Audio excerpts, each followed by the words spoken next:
मेरा नाम शायद अब किसी को याद ना हो, इसीलिए मैं यहाँ अपना असली नाम नहीं बताऊंगी। लोग मुझे वंदना के नाम से जानते हैं और मुझे यही ठीक लगता है। मैं एक आम औरत थी, लेकिन अपने घमंड ने मुझे कुछ ऐसा बना दिया कि मेरी पूरी जिंदगी ही बदल गई। मैं एक छोटे से शहर के सरकारी स्कूल में सीनियर टीचर थी। आज इतने सालों बाद मैं ये बात इसलिए सुना रही हूँ क्योंकि मैं चाहती हूँ कि कोई और औरत मेरी तरह घमंड में अपनी जिंदगी की रोशनी ना बुझा दे। ये मेरी अपनी कहानी है जो मैंने खुद जी और भुगती है। मैं वंदना, एक सरकारी स्कूल की सीनियर टीचर।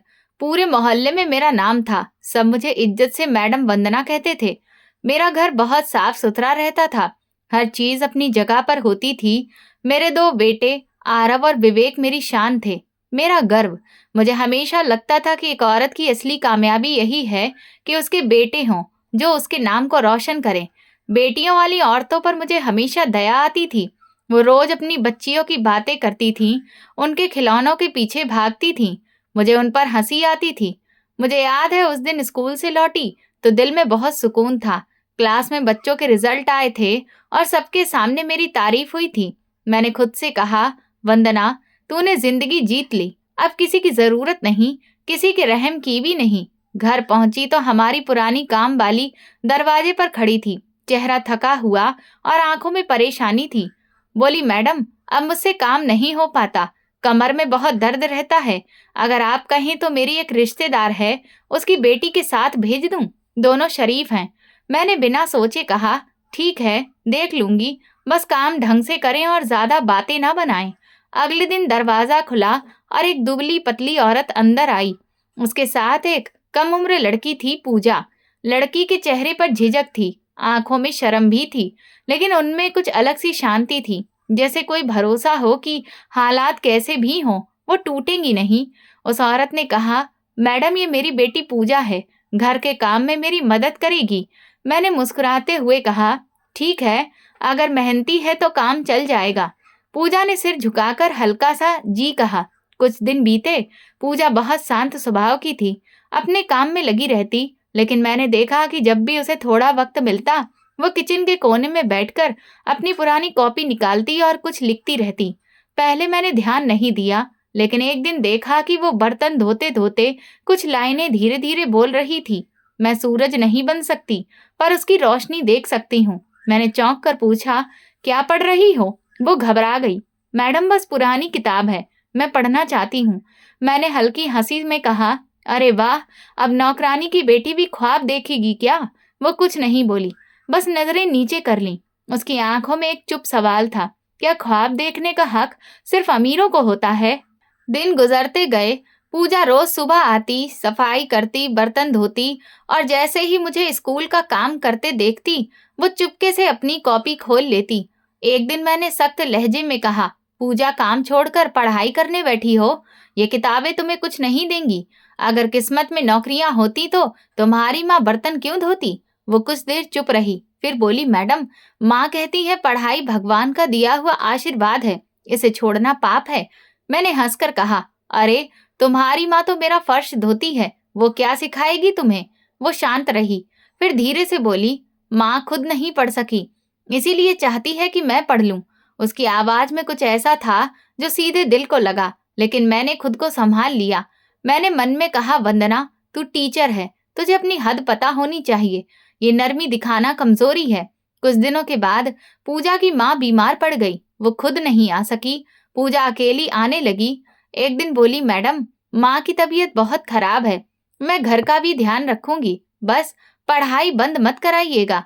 मैंने सख्त लहजे में कहा, पहले अपनी माँ का इलाज कराओ, पढ़ाई बाद में करना। यहाँ काम करोगी तो पैसे मिलेंगे, किताबों से इलाज नहीं होता। वो चुप रही, आंखों से आंसू बह रहे थे, लेकिन हाथ रुक नहीं रहे थे। मेरे अंदर कुछ हिला, लेकिन मैंने फिर खुद से कहा, ये सब कमजोरी है। शाम को जब वो जाने लगी तो मैंने कहा, पूजा, अपनी माँ को कहना जल्दी ठीक हो जाएं, तुम्हें काम से छुट्टी नहीं मिलेगी। वो पलटी और बोली, मैडम, माँ कहती है पढ़ाई इंसान को ऊपर उठाती है, चाहे कोई कितना भी दबाए। मैंने हंसते हुए कहा, हाँ, जरूर ऊपर उठोगी तुम, नौकरानी की बेटी होकर। वो मुस्कुराई, लेकिन वो मुस्कुराहट अलग थी। जैसे कह रही हो वक्त सब देखता है। मैंने दरवाजा बंद किया और खुद से कहा, ये लड़की हद से बाहर जा रही है, इसे अपनी जगह याद दिलानी पड़ेगी। मुझे नहीं पता था कि उसी दिन मैंने अपने अंजाम की पहली लकीर खुद खींच ली थी। उसके बाद मैं और भी ज्यादा स्कूल में बिजी हो गई। नए टेस्ट आने वाले थे और प्रिंसिपल को बस रिजल्ट की चिंता थी। मुझे अच्छा लगता था कि मैं सबकी नज़र में परफेक्ट टीचर थी, लेकिन जाने क्यों जब भी किसी बच्चे को किताब में हाथ देखती तो पूजा याद आ जाती। वो लड़की जो चुपचाप बर्तन धोती थी, लेकिन आंखों में एक अजीब चमक रहती थी। एक दिन स्कूल से लौटकर घर आई तो किचन में कुछ आवाजें सुनी, बर्तन खड़कने की और हल्की हल्की बातें करने की। मैंने चुपके से झांका तो देखा पूजा अपनी माँ के पास बैठी थी। माँ बहुत कमजोर लग रही थी, लेकिन चेहरा मुस्कुरा रहा था और पूजा अपनी कॉपी खोलकर कुछ पढ़ा रही थी। मैंने झटके से दरवाजा खोला। दोनों घबरा गईं। मैंने ठंडे लहजे में कहा, ये क्या चल रहा है?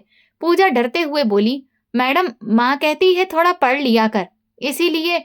मैंने बात काट दी। ये घर है, स्कूल नहीं। यहाँ पढ़ाई नहीं चलेगी। काम करने आई हो वही करो। पूजा की माँ ने धीरे से कहा, मैडम ये काम भी करती है, बस आधा घंटा पढ़ लेती है। हम गरीब हैं, लेकिन इसे पढ़ने का बहुत शौक है। मैंने हंसते हुए कहा, शौक अच्छा है, लेकिन शौक से पेट नहीं भरता। ये नौकरानी की बेटी क्या बनेगी? Doctor, collector? दोनों चुप हो गईं। मैं मुड़कर चली गई, लेकिन अंदर कुछ खटक रहा था, जैसे मुझे उसके सपनों से जलन हो रही हो। कुछ दिन बीते। मैंने देखा कि अब पूजा और भी चुप हो गई थी, पर उसके काम में और भी निखार आ गया था, जैसे उसने अपने सारे दर्द को मेहनत में बदल दिया हो। एक दिन देखा उसकी माँ बहुत कमजोर हो गई थी। वो झुक झुक कर फर्श साफ कर रही थी। मैंने कहा, तुम्हारी माँ ठीक नहीं लगती, डॉक्टर को दिखाया? पूजा ने धीरे से कहा, पैसे नहीं है मैडम, दवाई बहुत महंगी है। मैंने स्कूल की किताबें छोड़ दी हैं, शायद अगले साल फिर से शुरू करूं। मैंने ठंडे स्वर में कहा, यही ठीक है, सबको अपनी औकात में रहना चाहिए। वो कुछ नहीं बोली, बस चली गई। लेकिन मैंने देखा उसकी मुट्ठी में एक पुरानी किताब अभी भी दबी हुई थी। अगले दिन जब मैं स्कूल गई तो इत्तेफाक से एक निबंध पढ़ाते हुए बच्चों से कहा, जिंदगी में कामयाबी मेहनत से मिलती है, हालात कैसे भी हों। मेरे अपने शब्द मुझे चुभने लगे, जैसे वो बात पूजा के लिए सच हो जाएगी और मेरे लिए नहीं। कुछ दिन बाद स्कूल में बच्चों के निबंधों का मुकाबला हुआ। सब बच्चे अपने निबंध जमा कर रहे थे। प्रिंसिपल ने कहा, वंदना, एक निबंध बहुत बढ़िया लिखा गया है, जरा देखो। मैंने मुस्कुराते हुए कॉपी खोली, लेकिन चेहरा तुरंत सख्त हो गया। नीचे लिखा था, पूजा, डॉटर ऑफ सुनीता, क्लास 5। मैं हैरान रह गई, ये कौन है? हमारे स्कूल की तो कोई पूजा नहीं है। प्रिंसिपल बोली, ये सरकारी लाइब्रेरी से जुड़ा ओपन मुकाबला था, किसी बच्चे ने बाहर से भेजा है। देखो कितना अच्छा लिखा है। गरीब होना गलती नहीं, लेकिन हार मानना गलती है। मैंने कुछ नहीं कहा, लेकिन अंदर से कुछ हिल गया था। शाम को जब वो घर आई तो मैंने उसे गौर से देखा। वो चुपचाप बर्तन रख रही थी। मैंने पूछा, तुमने किसी मुकाबले में लिखा था? वो थोड़ा चौंकी। मैडम जी, लाइब्रेरी वाले अंकल ने कहा था कि कोई भी लिख सकता है, तो मैंने भी दे दिया। मैंने सख्ती से कहा, और जीतने से क्या मिलेगा? पैसे, इज्जत, नौकरी? ये सब तो बस सपने हैं। वो बोली, मैडम, अगर सपने देखना गलती है तो मैं गलती करती रहूंगी। मैंने गुस्से में कहा, ज्यादा बातें मत करो, जाकर झाड़ू उठाओ। वो चली गई, लेकिन जाते जाते उसने पलटकर जो नजर डाली उसमें अजीब हिम्मत थी, जैसे कह रही हो, मैं हार नहीं मानूंगी। दिन गुजरते गए। मैंने उसकी मम्मी यानी सुनीता को कई बार डांटा। वह हमेशा कहती, मैडम मेरी बेटी कुछ बन जाए, यही दुआ कीजिए। मैं मरने से पहले उसे स्कूल में देखना चाहती हूँ। मैंने हंसकर कहा, तुम्हारी बेटी स्कूल जाएगी। अरे छोड़ो ये सपने, अपनी औकात में रहो। उस दिन मैं स्कूल से जल्दी लौट आई। घर एकदम शांत था। दरवाजा खोला तो देखा पूजा अपनी मम्मी के पैर दबाने के बजाय कॉपी खोले कुछ पढ़ रही थी। सुनीता लेटी हुई थी, चेहरा पीला पड़ा था। मैंने तेज आवाज में कहा, ये क्या कर रही हो? मम्मी बीमार है और तुम किताबें पढ़ रही हो। वो बोली, मम्मी कह रही थी कि पढ़ लो, पढ़ाई कभी छोड़नी नहीं चाहिए। मैंने झल्लाकर उसकी कॉपी जमीन पर फेंक दी। बहुत हो गया, कल से ये सब बंद, समझी? वो चुपचाप झुककर कॉपी उठाने लगी। रात को जब मैं अपने बेटों के साथ खाना खा रही थी तो दिल बेचैन था। पहली बार मुझे अपने अंदर जलन सी महसूस हुई, एक नौकरानी की बेटी से जलन जो अपने सपनों के लिए इतनी जिद्दी थी। कुछ दिनों से मैंने देखा कि सुनीता पहले जैसी नहीं रही। चेहरा पीला पड़ गया था, चाल ढाल सुस्त थी। एक दिन वो बोली, मैडम, सीने में दर्द रहता है, सांस भी फूलती है। मैंने कहा, डॉक्टर को दिखाओ, मैं क्या कर सकती हूँ? वो बोली, जी दिखाऊंगी, बस 2 दिन की छुट्टी दे दीजिए, इलाज करवा लूं, पूजा घर संभाल लेगी। मैंने कहा, ठीक है, पर काम रुके नहीं। अगले दिन पूजा अकेली आई। सुबह सुबह दरवाजा खोला, सफाई की, बर्तन धोए। मैं नाश्ता कर रही थी। उसकी खामोशी में एक अजीब सुकून था। मैंने पूछा, तुम्हारी मम्मी कैसी हैं? वो बोली, अभी बुखार है, कल दवा नहीं मिली, मैं खुद जाकर लाऊंगी। मैंने बस कहा, ठीक है, काम पूरा कर लेना, मैं स्कूल जा रही हूँ। दोपहर में लौटी तो देखा कि फर्श साफ कर रही थी वो, और साथ में पुरानी किताब खुली थी। मैंने झट से आवाज लगाई, पूजा, ये क्या है? काम के वक्त किताबें? वो सकपका गई। मैडम जरा नजर डाल रही थी। मैंने कहा, तुम्हारी मम्मी बीमार है, अब तुम्हें ही घर संभालना है, ये कहानी पढ़ने का वक्त नहीं है। वो सिर झुकाकर सफाई करने लगी। शाम को मैंने देखा वह रसोई में बैठी किसी रजिस्टर में कुछ लिख रही थी। मैंने पूछा, क्या लिख रही थी? वो बोली, मम्मी ने कहा था रोज एक नया शब्द याद कर लो, तो मैं लिख रही थी। मैंने तंज में कहा, तुम्हारी मम्मी को इतनी अकल थी तो तुम्हें यहाँ काम पर क्यों भेजा? वो बोली, मम्मी कहती हैं पेट भर जाए तो भी इंसान को सीखने की भूख रहनी चाहिए।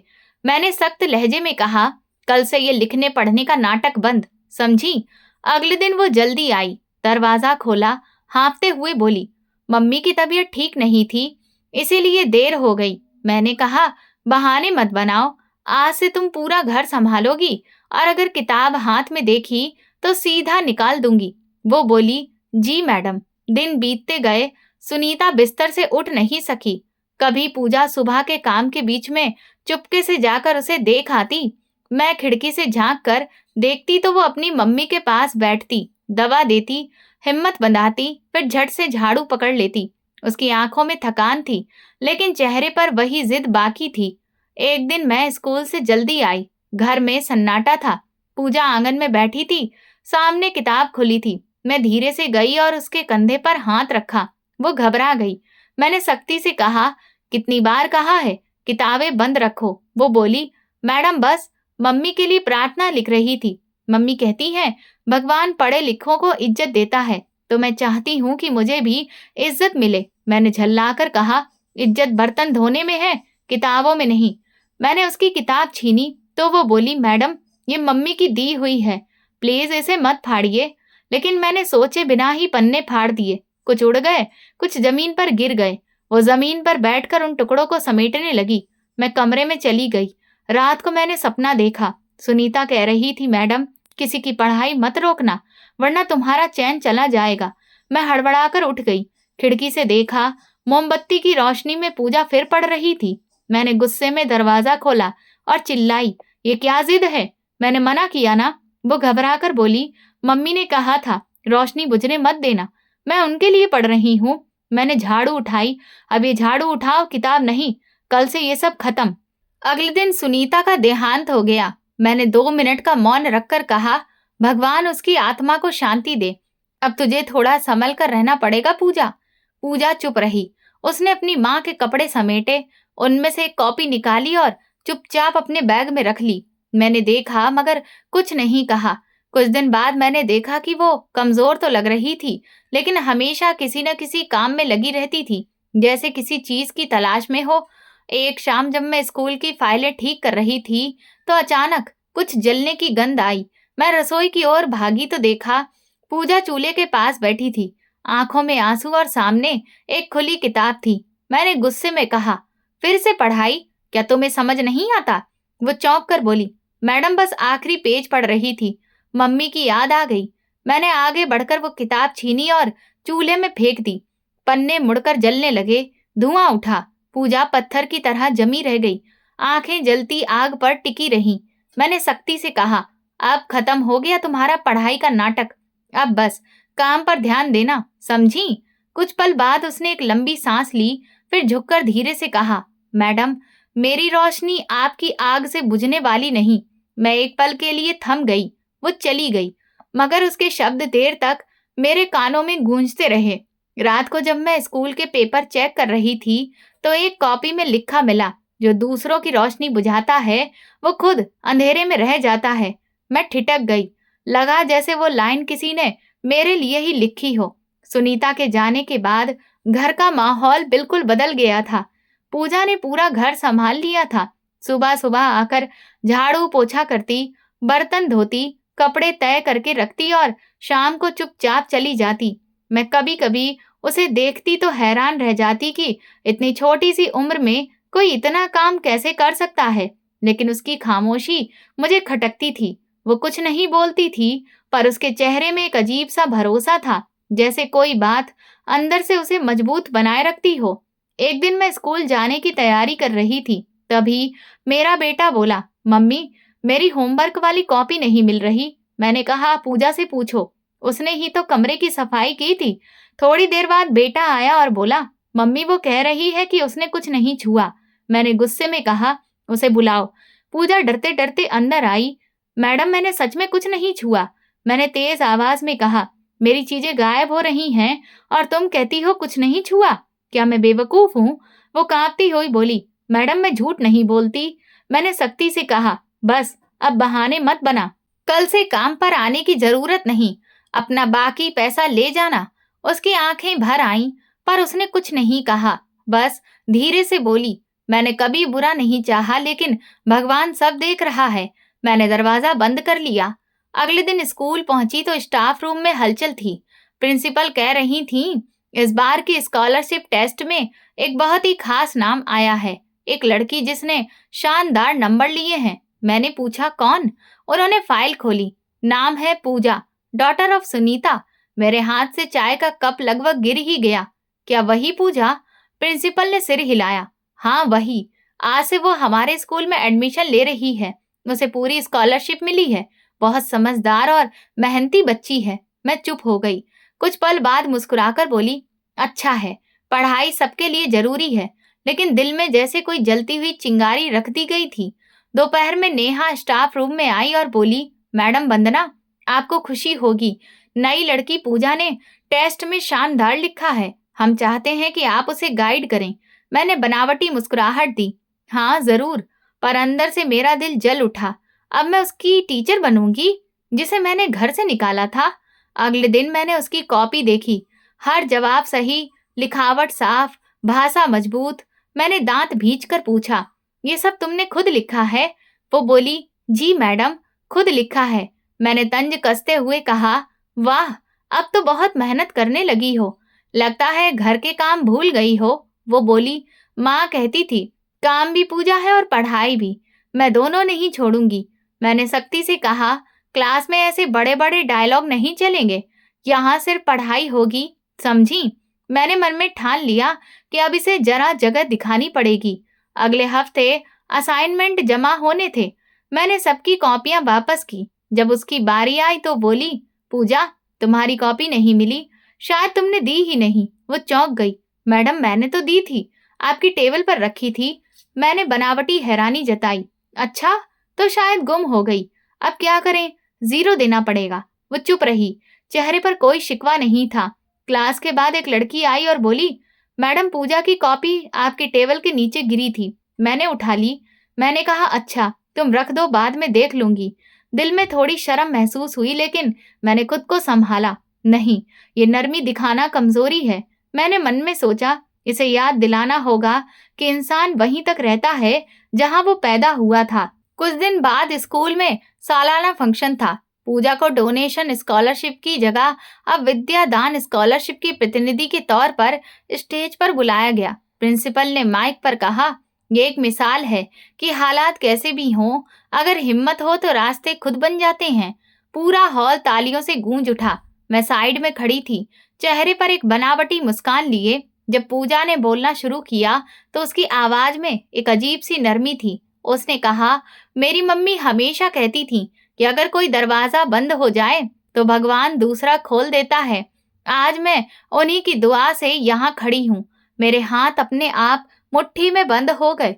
मन में आया, अब ये लड़की मुझे नसीहत सिखाएगी। अगले दिन मैंने प्रिंसिपल से कहा, पूजा को मेरे सेक्शन से हटा दीजिए, किसी और क्लास में भेज दीजिए। उन्होंने थोड़ा हैरान होकर पूछा, क्यों, कोई परेशानी है? मैंने कहा, क्लास में बाकी बच्चों का ध्यान भटक रहा है, सब उसी के बारे में बातें करते रहते हैं। अच्छा होगा अगर उसे दूसरी क्लास में भेज दिया जाए। प्रिंसिपल मुस्कुराए और बोले, मैडम वंदना, अगर आपकी क्लास में कोई बच्ची फिट नहीं हो पा रही तो कहीं और कैसे होगी? उसे तो आप जैसी टीचर की ही जरूरत है। मैं खामोश रही, लेकिन अंदर ही अंदर गुस्सा उबल रहा था। घर आकर आईने के सामने खड़ी हुई और खुद से कहा, ये नौकरानी की बेटी अब मेरी स्टूडेंट बनेगी? नहीं, इसे इसकी औकात याद दिलानी होगी। अगले दिन क्लास में घुसते ही मैंने कहा, पूजा खड़ी हो जाओ। तुम्हें पता है ये स्कूल तुम्हारे जैसे बच्चों के लिए नहीं बना। यहाँ फीस है, टेस्ट है और एक लेबल है। तुम्हारे पास इनमें से कुछ भी नहीं है। अगर वाकई कुछ बनना है तो अपनी हकीकत पहचानो। क्लास में सन्नाटा छा गया। पूजा ने नजरें नीचे करते हुए धीरे से कहा, मैडम मैं अपनी हकीकत जानती हूँ, लेकिन मैं उसे बदलने में यकीन रखती हूँ। मैंने ठंडी हंसी के साथ कहा, बदलने के ख्वाब सिर्फ किताबों में अच्छे लगते हैं, असल जिंदगी में नहीं। वो चुपचाप बैठ गई। मैंने पढ़ाना शुरू किया, लेकिन अंदर से बेचैनी बढ़ती जा रही थी। शायद ये वही जलन थी जो किसी को अंधा बना देती है। अब मेरे लिए पूजा एक चैलेंज बन चुकी थी। स्कूल के हर कोने में उसी का जिक्र था। कभी कोई टीचर कह देता, कितनी मेहनती बच्ची है। कभी प्रिंसिपल उसकी तारीफ करते और हर तारीफ मेरे दिल में चुभ जाती। मैं सोचती, क्या सब भूल गए हैं कि ये वही नौकरानी की बेटी है जिसे मैंने खुद घर से निकाला था। मैंने तय किया कि अब इसे इसकी हद दिखानी ही पड़ेगी। एक दिन उसने निबंध जमा कराया। मैंने जानबूझकर कहा, ये लिखा गया तो किसी किताब से नकल किया है ना? तुम जैसे बच्चे इतना अच्छा नहीं लिख सकते। वो धीरे से बोली, नहीं मैडम, मैंने खुद लिखा है। मेरी मम्मी कहती थी। मैंने बात काट दी, हर वक्त अपनी मम्मी का नाम मत लो। अब स्कूल नहीं चला रही, यहाँ तो बस मेहनत चलती है और मुझे नहीं लगता तुमने उतनी मेहनत की है। क्लास में कुछ बच्चे धीरे धीरे मुस्कुरा रहे थे। मैंने उन्हें घूर कर देखा और कहा, तुम लोग भी ध्यान रखना, मेहनत में सच्चाई होनी चाहिए, किसी की तरह दिखावे वाली नहीं। पूजा चुपचाप बैठी रही, लेकिन मुझे पता था उसके अंदर कुछ टूट गया है। एक दिन प्रिंसिपल ने मुझे बुलाकर कहा, मैडम वंदना, पूजा की रिपोर्ट देखिए, वो बहुत अच्छा कर रही है, आपकी क्लास में टॉप भी कर सकती है, उसे थोड़ा हौसला दीजिए। मैंने बनावटी मुस्कुराहट के साथ कहा, जी बिल्कुल, पर अंदर ही अंदर मैंने सोचा, हौसला दूं, अब तो इसे सबक सिखाने का वक्त है। अगले दिन मैंने क्लास में पूछा, किसी को ये कविता याद है? पूजा ने हाथ उठाया, जी मैडम, मुझे याद है। मैंने कहा, चलो आओ सुनाओ, देखते हैं कितनी पढ़ाई की है। वो धीरे धीरे कविता सुनाने लगी, लेकिन बीच में एक शब्द भूल गई। मैंने तुरंत कहा, बस यही फर्क है तुम में और बाकी बच्चों में। याद रखना, आसान नहीं होता है, दिखावा सब कर लेते हैं। क्लास में किसी ने हंसी दबाई। मैंने कहा, यही होता है जब कोई अपनी औकात से ऊपर उठने की कोशिश करता है। पूजा की आंखों में आंसू आ गए, लेकिन उसने कुछ नहीं कहा। कुछ दिन बाद पेरेंट्स डे था। सारे बच्चे अपने माँ बाप के साथ आए, पर पूजा अकेली आई। उसने बताया कि अब उसका कोई सहारा नहीं है। मैंने प्रिंसिपल से कहा, ऐसे बच्चों के लिए अलग इंतजाम होना चाहिए, इनकी कहानियां बाकी बच्चों को असर करती हैं। प्रिंसिपल ने मुस्कुराकर कहा, मैडम वंदना, हम सब इसके माँ बाप जैसे ही हैं, यही तो असली एजुकेशन है। मैंने कुछ भी नहीं कहा, बस मन ही मन जलती रही। अगले हफ्ते इम्तिहान के बाद मैंने क्लास में नतीजे सुनाए। पहली पोजीशन अदिति, दूसरी अनुज और आखिरी नंबर में मैं रुकी, पूजा। क्लास में फिर हंसी गूंजी। मैंने कहा, देखा, मैं कहती थी ना, ये सब दिखावा है, किताबें उठाने से कोई बड़ा आदमी नहीं बन जाता। पूजा धीरे से बोली, मैडम मैं अगली बार बेहतर कोशिश करूंगी। मैंने तंजिया हंसी में कहा, कोशिश अच्छी है, अब झाड़ू संभालो, ये स्कूल तुम्हारे बस का नहीं है। वो खामोशी से अपनी कॉपी बंद करके बैठ गई। मैंने देखा कि उसकी उंगलियों में अब लर्जिश नहीं थी, जैसे वो सब कुछ सहने की आदत में आ चुकी हो। कुछ दिन बाद उसे दोबारा मौका मिला। एक निबंध उसके ख्वाब पर लिखना था। जब मैंने कॉपियां जमा की तो उसका निबंध आखिरी था। मैंने बस झट से पढ़ा, उसने लिखा था, मेरा ख्वाब है कि मैं शिक्षक बनूं, ताकि कोई बच्चा सिर्फ इसलिए कम न समझा जाए कि उसकी माँ नौकरानी थी। मैं चंद लम्हों तक कॉपी देखती रही, फिर खामोशी से बंद कर दी। मगर अगले दिन मैंने सबके सामने कहा, कुछ बच्चे भावुक कहानियां लिखते हैं ताकि हमदर्दी मिले, लेकिन स्कूल में नंबर एहसास पर नहीं, मेहनत पर मिलते हैं। उसके चेहरे पर हल्की लालिमा दौड़ गई, लेकिन उसने आंखें उठाकर नहीं देखा। उसी दिन दोपहर को क्लास में शोर हुआ। एक लड़की ने ऊंची आवाज में कहा, मैडम, पूजा के जूते फट गए हैं, वो नंगे पांव हैं। मैंने सख्त लहजे में कहा, ये सब दिखावे के ड्रामे बंद करो। अगर जूते नहीं हैं तो घर बैठो। पूजा खामोशी से अपना बस्ता उठाकर बैठ गई। उसकी नजरें फर्श पर थीं। मैंने फिर कहा, हाँ जाओ, बेहतर है कि जाकर बर्तन धो। तुम्हारी औकात नहीं कि यहाँ पढ़ सको। क्लास में एकदम खामोशी छा गई। मैंने महसूस किया जैसे सब सांस रोककर मंजर देख रहे हों। पूजा के कदम रुक गए। उसने धीरे से सर उठाया। चेहरे पर आंसू थे, लेकिन आवाज नहीं निकली। फिर उसने कहा, मैडम, मम्मी कहती थी कि औकात इंसान खुद बनाता है, दूसरा नहीं। मैंने नजरें फेर ली। वो अपना बस्ता उठाकर दरवाजे की तरफ बढ़ी और खामोशी से बाहर निकल गई। दरवाजा बंद होने के बाद मैं पहली बार क्लास में एक अजीब सा बोझ महसूस करने लगी। बच्चों की आंखों में सवाल थे, लेकिन मैंने किसी को कुछ कहने नहीं दिया। बस बच्चों की तरफ देखकर कहा, चैप्टर खोलो। लेकिन उस दिन के बाद मेरे लहजे में वो वजन नहीं रहा। कुछ अंदर टूट गया था। फिर भी मैं खुद से कहती रही, मैंने कुछ गलत नहीं किया, बस उसे हकीकत याद दिलाई है। लेकिन अंदर से एक हल्की सी आवाज उभर रही थी, शायद तुमने खुद अपनी हकीकत भुला ली है। कुछ दिन स्कूल नहीं आने के बाद तीसरे हफ्ते जब मैं इस क्लास में दाखिल हुई, वो वापस बैठी हुई थी। चेहरे पर थकान थी, लेकिन नजरें झुकी नहीं थीं। मैंने चौंक कर कहा, वापस आ गई? हिम्मत है तुम में? उसने धीरे से कहा, मैडम, पढ़ाई छोड़ना गुनाह है। मैंने तंज में कहा, हाँ, मगर झूठा घमंड भी गुनाह है। क्लास का माहौल बदल चुका था। कुछ बच्चे अब पूजा को अलग नजरों से देखते थे, कुछ चुपचाप उससे दूरी बनाते थे। शायद मेरा रवैया उनके लिए इशारा बन गया कि ये लड़की अलग है। एक दिन क्लास में बहस का मुकाबला था। विषय था, गरीबी रुकावट नहीं होती। मैंने सोचा, देखते हैं पूजा इसमें क्या कहती है।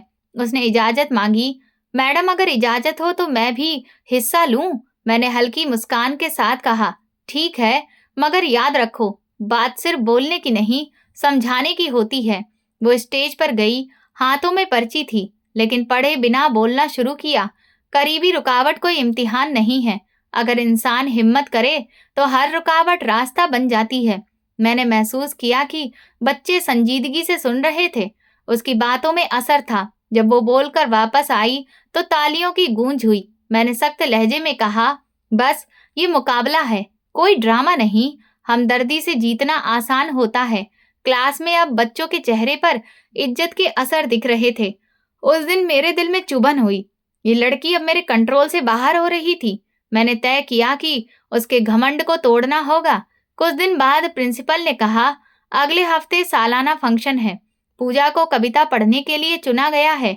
मैंने चौंक कर कहा, पूजा, वो तो अभी छोटी क्लास में है। प्रिंसिपल मुस्कुराए, लेकिन उसकी आवाज में असर है, बच्चों में जोश पैदा करती है। आप देखेंगी, मैंने खुद से कहा। असर मैं देखती हूँ, ये असर कब तक रहता है। फंक्शन के दिन स्कूल में मेहमानों का आना जाना था। स्टेज सजाया गया, परचम लहरा रहे थे। पूजा सफेद कपड़े में सादी लेकिन भरोसेमंद नजर आ रही थी। जब उसने कविता शुरू की, पूरा हॉल खामोश हो गया। उसकी आवाज में यकीन था, मैं वो नहीं जो हार मान जाए, मैं वो हूँ जो रोशनी ढूंढ लेती है। तालियों की गूंज हुई और मैं पहली पंक्ति में बैठी थी। मेरे चेहरे पर जबरदस्ती की मुस्कान थी। अगले दिन मैंने क्लास में दाखिल होते ही कहा, कल तो तुमने बहुत नाम कमाया। वो बोली, मैडम, वो सब भगवान का करम है। मैंने किताबें बंद की। तुम्हें पता है, तुम्हारे बारे में सब जानना चाहते हैं। क्यों ना उन्हें बता दूं कि तुम कौन हो। वो हैरान हुई। क्या मतलब मैडम? मैंने बुलंद आवाज में कहा, क्लास सुनो, ये वही पूजा है जिसकी माँ मेरे घर में बर्तन धोती थी। हाँ, ये नौकरानी की बेटी है। क्लास में एक लम्हे के लिए खामोशी छा गई। फिर कुछ बच्चों ने हल्की फुसफुसाहट की। मैंने कहा, अब समझ आई तुम्हें? सब बराबर नहीं होते। कुछ लोग पढ़ने के लिए नहीं, दूसरों की सेवा के लिए पैदा होते हैं। पूजा की आंखों से आंसू आए, लेकिन उसने कुछ नहीं किया। सिर्फ बोली, मैडम, माँ नौकर थी, लेकिन इज्जतमंद थी। मैंने सर्द लहजे में कहा, इज्जत काम से नहीं, मुकाम से होती है। वो सर झुकाकर चली गई। अगले दिन प्रिंसिपल ने मुझसे कहा, क्लास में कल कुछ ठीक नहीं हुआ। पूजा बहुत रो रही थी। बच्चे भी प्रभावित हुए। मैंने मनसूई संजीदगी के साथ कहा, वो मैंने सिर्फ सच कहा। बच्चों को हकीकत जाननी चाहिए। उन्होंने कहा, सच और अपमान में फर्क होता है वंदना। मैंने जवाब दिया, मैंने हमेशा क्लास का डिसिप्लिन बरकरार रखा है और ये मेरा हक है कि बच्चों को उनकी हद बताऊं। कुछ दिन गुजर गए। पूजा अब पहले जैसी नहीं रही थी। वो खामोश रहने लगी थी। क्लास में कुछ बोलती नहीं थी, किसी से बात तक नहीं करती थी। मैंने सोचा अब वो अंदर से टूट चुकी है। लेकिन एक सुबह जब मैं स्कूल पहुंची तो गेट के पास बड़ी हलचल थी। चौकीदार रवि कह रहा था, मैडम, स्टाफ रूम से किसी का पर्स गायब है। प्रिंसिपल ने सबको बुलाया और सबके बैग चेक करने का आदेश दिया। जब पूजा की बारी आई तो क्लास की एक लड़की बोली, मैडम देखिए, इसके बैग में कुछ रखा है। मैंने उसका बैग खोला। अंदर से सच में एक पर्स निकला। मैंने तुरंत कहा, यही वो चोर है। मुझे पता था ये किसी दिन अपनी असली रंगत दिखाएगी। पूजा एकदम सन्न रह गई। बोली, मैडम, मैंने कुछ नहीं किया। किसी ने मेरा बैग में रख दिया होगा। मैंने सख्त लहजे में कहा, झूठ मत बोलो पूजा, अब तुम्हारी कहानी खत्म हो गई है। प्रिंसिपल ने कहा, हम पूरी जांच करेंगे। अभी किसी पर इल्जाम लगाना सही नहीं है। मैंने कहा, जांच की कोई जरूरत ही नहीं। मैं जानती हूँ कौन क्या है। उस दिन उसे अस्थायी तौर पर स्कूल से निकाल दिया गया। अगले दिन वो अपने सरपरस्त घर के अभिभावक के साथ आई, लेकिन प्रिंसिपल ने बस इतना कहा, फैसला बोर्ड मीटिंग के बाद आएगा। मैंने उसे कॉरिडोर में खड़ा देखा। वो शांत थी, बस मुझे देख रही थी। मैंने ताना मारते हुए कहा, अब समझ आया, मेहनत से नहीं, ईमानदारी से इज्जत बनती है। वो मेरी आंखों में देखती रही, फिर धीरे से बोली, मैडम वंदना, झूठ ज्यादा दिन नहीं टिकता। वक्त खुद फैसला करता है।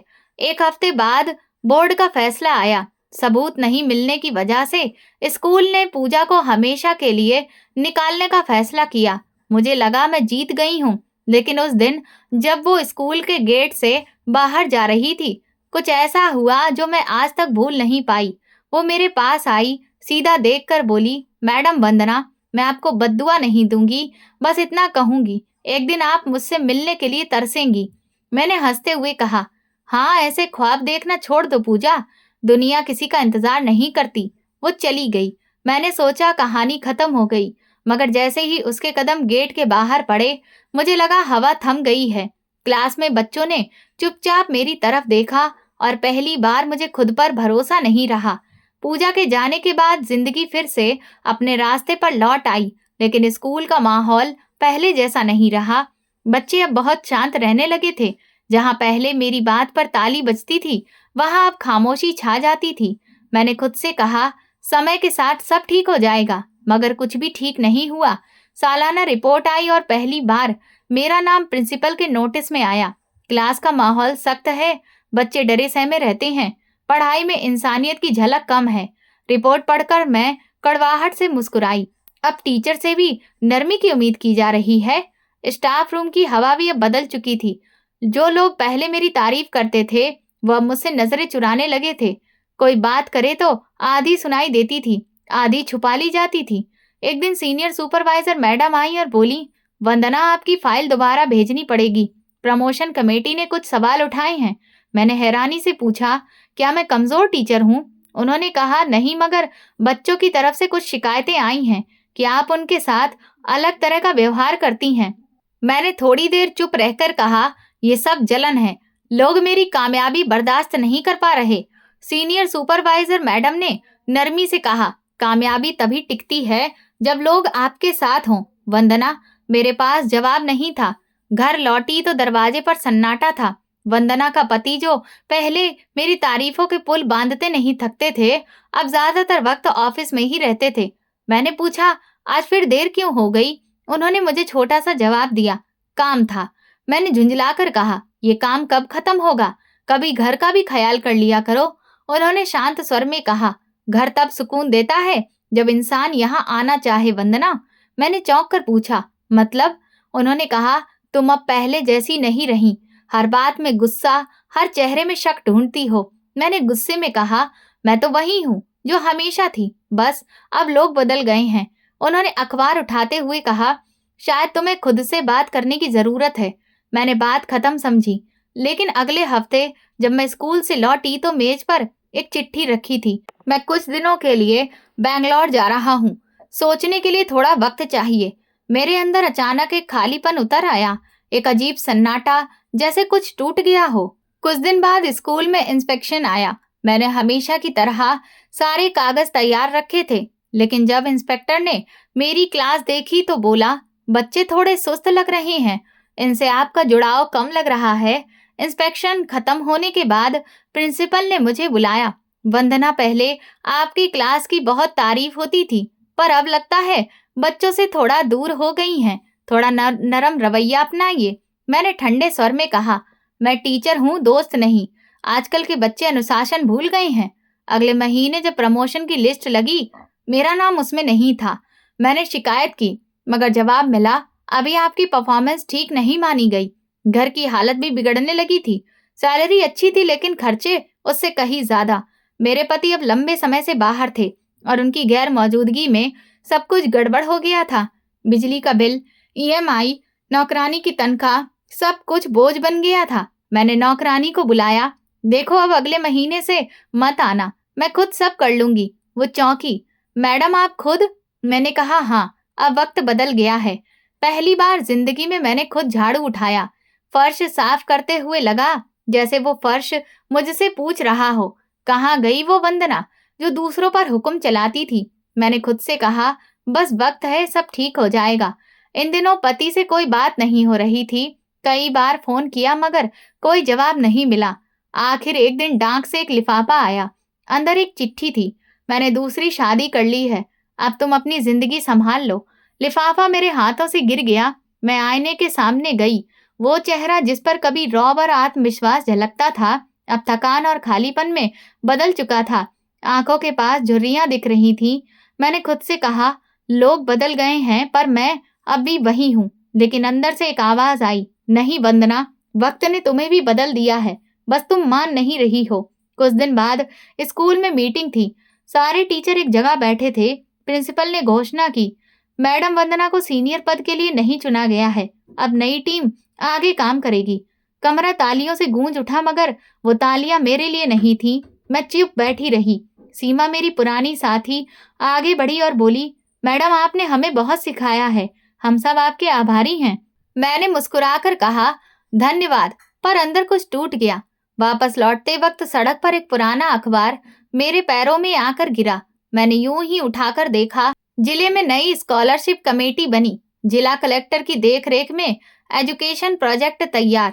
मैंने अखबार फेंकने ही वाली थी कि नजर एक नाम पर पड़ी, Puja, daughter of Sunita, education development officer. मेरे कदम वहीं रुक गए। मैं ठिठक गई। ये नाम कहीं वही तो नहीं? शायद सिर्फ संयोग है। पर दिल ने कहा, नहीं, यही है। घर पहुंची तो कमरा बिखरा हुआ था। मैंने झाड़ू उठाई, पर हाथ कांप गए।